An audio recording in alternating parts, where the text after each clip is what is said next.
can take a dying man and raise him up to life again?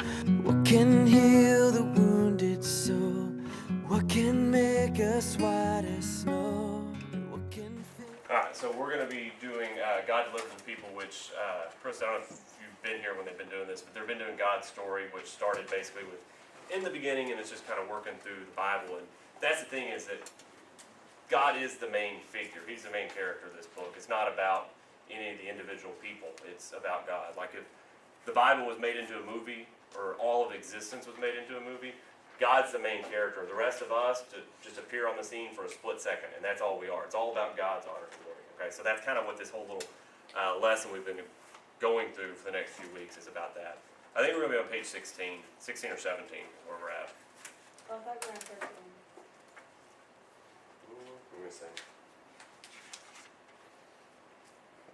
Oh, is that what y'all did last week? We're just going to go to starting on page 15 and 16 is what we're starting with this week, okay? With God Delivers the People. And so basically, we're going to start off, and I just want to ask y'all a question. When you see people in pain, when you see someone suffering, what do you do? Like if you see a friend who's going through a rough patch, what do you do? It really depends on the friend and what they're going through. Okay. Just like a generic person you see in pain. See if I can do anything. Okay, so you try to comfort them. Okay. Yeah, basically that. The only bad thing is, I really don't like listening to people's feelings. So, So you're I not try very my good at best that? to listen. Really depends who it is. Okay. Well, the thing is, though, you're wanting to help them to feel better. That's kind of your Yes. goal, basically, is what you're trying to do. So, do you consider yourself to be a compassionate person? No.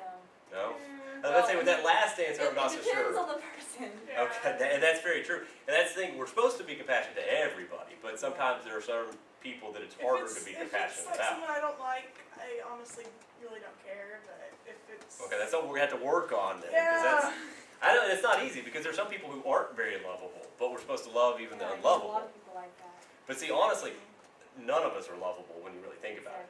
But yet God still loves us, which is pretty amazing and crazy to think about that. So when y'all personally are going through bad times, does it kind of really stink when maybe, do you feel alone sometimes when you're going through bad times, or do you feel like other people are there for you? Both. Both? Oh. Both, okay. So have you had times then where you feel like you're kind of all alone? Mm-hmm. Okay. Do y'all want to, you don't have to share specifics if you don't want to. No? Okay. All right, well anyways, that's kind of what this lesson's talking about. It's going to be talking about the people of Israel who are going through a bad time. And even though it may not have seemed like it to them, God knew they were going through bad times, and God cares. And that's kind of one of the main themes of this lesson is the fact that when we're going through bad times, because we all are going to, God does care about us. He does see what's going on, okay? So last week, what did y'all talk about? Or 2 weeks ago? So Eileen, I'm asking just you, because you were the only one here. So do you remember what you talked about? I remember 2 weeks ago. Okay, I know, you've slept We've since then. slept since. Well, you weren't here, so I didn't expect you to know. Yeah. Look through your Bible, your study guide. That's what Yeah. it's there for. Go backwards in your book. Yay. You talked about a guy that started with the letter A. I'm guessing Abraham. Abraham, right. And I wasn't even here. See, Yeah, Eileen? that's bad. Yeah, come on, Eileen. All right, so we talked about last week. It's okay. We talked about 2 weeks ago. Y'all talked about God choosing a people and Abraham, God giving him the covenant and the promise of being made into a great nation. And I assume that's kind of what y'all were talking about, right? Sure. Yes. Okay. Do y'all remember anything else about that? Do you remember anything from 2 weeks ago? No. Okay, that's fine. Indiana Jones. Do I what? don't remember Did you say today. Indiana Jones? Yes. Yeah, he showed y'all a clip of Indiana Jones. Oh. Yeah, I didn't understand what was going on there because I never saw that particular movie. Okay. And then I explained it to her. Yeah, but I don't She know. slept since then, I so don't it's remember okay. what happened earlier today. All right, I was just curious because I didn't know specifically what y'all talking about. That's fine. The main thing is it's God choosing a people because before that he didn't have a specific people. Now he's choosing Abraham and he's saying, listen, because remember it's all about God's honor and glory. And he's saying, I'm choosing this people to make myself known to everybody. He's not choosing just because he loves them greater than everybody else. He's using them to show to the rest of the world his power, his glory, his honor, okay? So that's kind of what y'all were talking about last week. Which, Genesis chapter 15, if you'll pull that up, this is one of those verses y'all had from last week. You and your mercy, he's speaking to Abraham. Did you say Genesis? Yes. I can read it. I was about to say, that doesn't look right. This is just Genesis chapter 15. This is just when God is speaking to Abraham. You had Exodus. Oh, did I? I apologize. That shows how closely I looked at my PowerPoint. Then he said to Abram, know certainly that your descendants will be strangers in a land that is not theirs and will serve them, and they will afflict them for 400 years. And also the nation whom they serve I will judge. Afterwards they will come out with the great possessions. Now as for you, you shall go to your fathers in peace, but you shall be buried in a good old age. So in other words, he has this plan, there you go. He has this plan of making Abram at this time, but also known as Abraham, into this great nation, but he's saying, your descendants are still going to go through some bad times. He's saying they're going to be in another nation, a foreign nation, for 400 years in bondage. And of course, that's going to end up happening. So, if you'll pull up the next slide, Brian. You want me to put all of them up? Yeah, go ahead and just put them all up there. And basically what y'all talked about, last week y'all talked about Abraham, and now we're all the way to Exodus. So we skipped over everything in between. So I just want to give y'all, to know what's going on. So Abraham, he's the one that gets the promise, and then he has a son called Isaac. What? You started moving. Do what? I know. Oh, see, he's following me. All right. So he has Isaac. Then Isaac is the one that, if y'all heard the story of when Abraham was going to sacrifice his son. Okay. I just want to make sure. All right, so that's Isaac. Then Isaac has two sons, Jacob and who else? Do y'all remember? I'm quizzing y'all. He was hairy. He was really hairy. Yeah, oh. No. You don't remember? Esau. Esau is his name. So he has Jacob and Esau. And Jacob has 12 sons, one of which is Joseph. Now, what was the special thing about Joseph? Y'all remember? Y'all know? He had a coat. Oh, the coat of many colors. There you go. Coat of many colors is Joseph, which made all of his brothers not particularly jealous, exactly. So what did they do? Turn him in slavery. Exactly. They were initially going to kill him. And then the oldest one's like, why kill him when we can sell him and make money? He's as good as dead to us and we get money, so and then they that's what they do. his thing and sheep blood and then gave it to their dad. Yes, it made the dad think that a lion or whatever came and then killed him. he became like a pharaoh's assistant or something. There you go. See, you're jumping the gun. I just want to make sure y'all do all that. So that's what happens. He gets sold in slavery. He ends up in Egypt.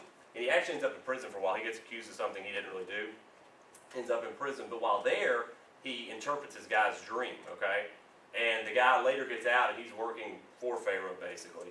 And when Pharaoh's having dreams, he's like, hey, I remember this guy in prison who can interpret dreams. So they go and get Joseph. He correctly interprets Pharaoh's dreams and predicts this coming famine.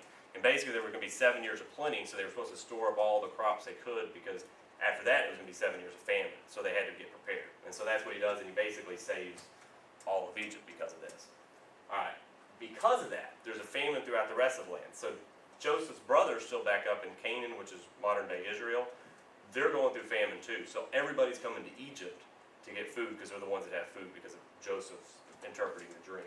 So because he goes to Egypt, he's now able to save his family. So all of his family comes down and they actually live in Egypt. So that's how we get into what we're reading today. That's how we get from Abraham receiving the promise in Israel, where modern-day Israel is, to now they're in Egypt. Okay, and at this point, hundreds and hundreds of years have passed. And at one time, when Joseph was still alive, the Egyptians were nice and to all the Hebrews or Israelites, right? Okay. But now that they've forgot all about Joseph, now there's just lots and lots of Israelites, and they're afraid that they're going to take over the country, basically. So that's why they put them in slavery. Okay. So that kind of just gives you a little bit of background information about how we get to where we're at. So let's pull up Exodus chapter 2, verse 24. Yeah, that's his new position of power allows him to save his family. Oh, do I need to go back? No, that's good. That's good. Okay.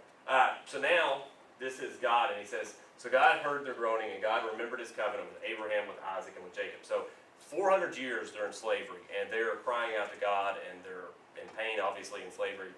Things aren't very good. So they're crying out to God, and God hears their groaning, and God remembers them. So what is God going to do? Set them free. Set them free. He's going to save them. And when we look at this verse, you look at this and it says God remembered. That kind of makes you think that maybe he forgot. Like when we say, oh, I remembered that, it's because we first forgot, right? That's not necessarily meaning that God forgot all about them. The whole time they're there, God's aware of what's going on in their life. He knows that things aren't really going well. But he's just waiting for his time. And that's really tough for us sometimes because we want things to get fixed immediately because we're that instant gratification culture where we want to go to the microwave and microwave something in 20 seconds, and if it takes 30 seconds, we're angry. That's kind of how we are. But sometimes we have to wait on God, and He has a plan that doesn't always make sense to us, but we have to wait. And we have to know, though, is even when we're going through these bad times, He is there and He does care about us. All right, so go ahead and go to the next slide. All right, and the Lord said, I have surely seen the oppression of my people in Egypt, and have heard, and this is actually God speaking to Moses at the burning bush. Y'all heard that story? This is what He's actually doing right now. He's talking to them. And the Lord said, I've surely seen the oppression of my people who are in Egypt, and have heard their cry because of their taskmasters, for I know their sorrows. So I've come down to deliver them out of the hand of the Egyptians, and to bring them up from that land to a good and large land, to a land flowing with milk and honey, to the place of the Canaanites, and the Hittites, and the Amorites, and the Perizzites, and the Hivites, and the Jebusites. Whew. Okay. So, even if it doesn't feel like God cares about them right now, He does. I mean, think about Joseph, what we just talked about. Think about how much his life stunk. His brothers sell him into slavery, and so he gets shipped off to this foreign country and ends up being thrown in jail. Things weren't going very well, and he probably multiple times was crying out to God, like, why has this happened to me? Why is I lost everything I've ever known?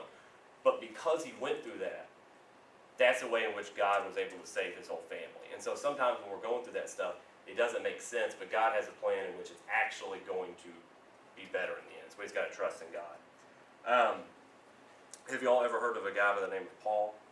The Apostle Paul? Okay, good. All right, tell me something about him. So you've heard of him. Now tell me something about him.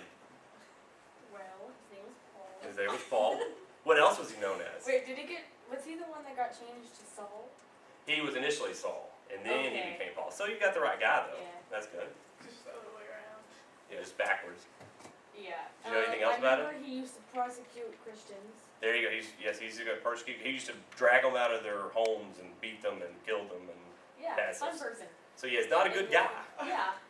And then he became Christian, and God changed his name to Paul.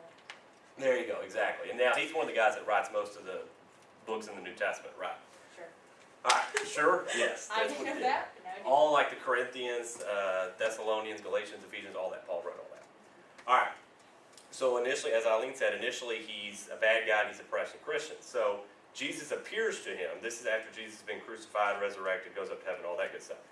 He appears back to Paul in a vision. Does anybody know what he first said to Paul? Probably not. Don't be afraid. No. No? He Okay. says, Saul, Saul, why are you persecuting me? Now notice he doesn't say, why are you persecuting my church? Or why are you persecuting my people? He says, why are you persecuting me? Because Jesus viewed it as, if you're messing with my people, you're messing with me. Have you all ever said that about a sister or brother? Like, if you pick on them or a friend, you pick on them, you're picking on me? No. You've never said that? Yeah. No. Oh, really? My I've sister's got way a couple older, friends. and So they don't mess with you? Is your older we sister? never liked each other. Oh, okay. Well, has your older sister ever said that about you? No. Oh. Have you ever had a friend then, Yes. who you said, hey, if you're messing with them, you're messing with me? No, because no one messed with me. Okay. Krista knows what I'm talking about. I ended up getting But- in a few fights over that too. Do what? I ended up getting a few fights over that. Oh, okay. Well, that's good. But the point I'm trying to make is that Jesus views it like that. If you're going to mess with my people, you're messing with me. If you're making them go through bad times, I'm feeling it too. And that's how closely Christ sympathizes with us. It's not just that, oh, I know my friends are going through bad times. I'm going through the same bad times. You're persecuting my church. You're persecuting me. Okay? So that's how closely Jesus identifies with what we're going through. All right. So go ahead and look at page 16 in your books. Oh, I'm on 33. We'll subtract like Okay. whatever that number is. I was a history major, so I don't know math. Like Neither does my mom. 19, whatever the number is, I don't know. All right, so page 16. All right. Can you imagine what it would have been like to be slaves in Egypt, even though you knew God had given you a great land? So here they are. They know that the promise was given to their patriarch Abraham, that this great land, they're going to be made into a great nation, and they're stuck in Egypt. How would that make you feel? Wait, what? How would it make you feel to know that this great promise has been given to your people to be made into a great nation and to go to a land flowing with milk and honey, and you're stuck in Egypt as a slave? Well, I would have thrown something at someone. You would want to throw something. Actually, what is this? Okay, this next part where it says, Getting mad. when things get really difficult in your life, what are you tempted to do? Getting mad. Mark off throw things, because you already said that, okay? All right, So go ahead and go through that list. What are some things you would do if you're angry, if you're upset? Eileen throws things. Krista, what do you do?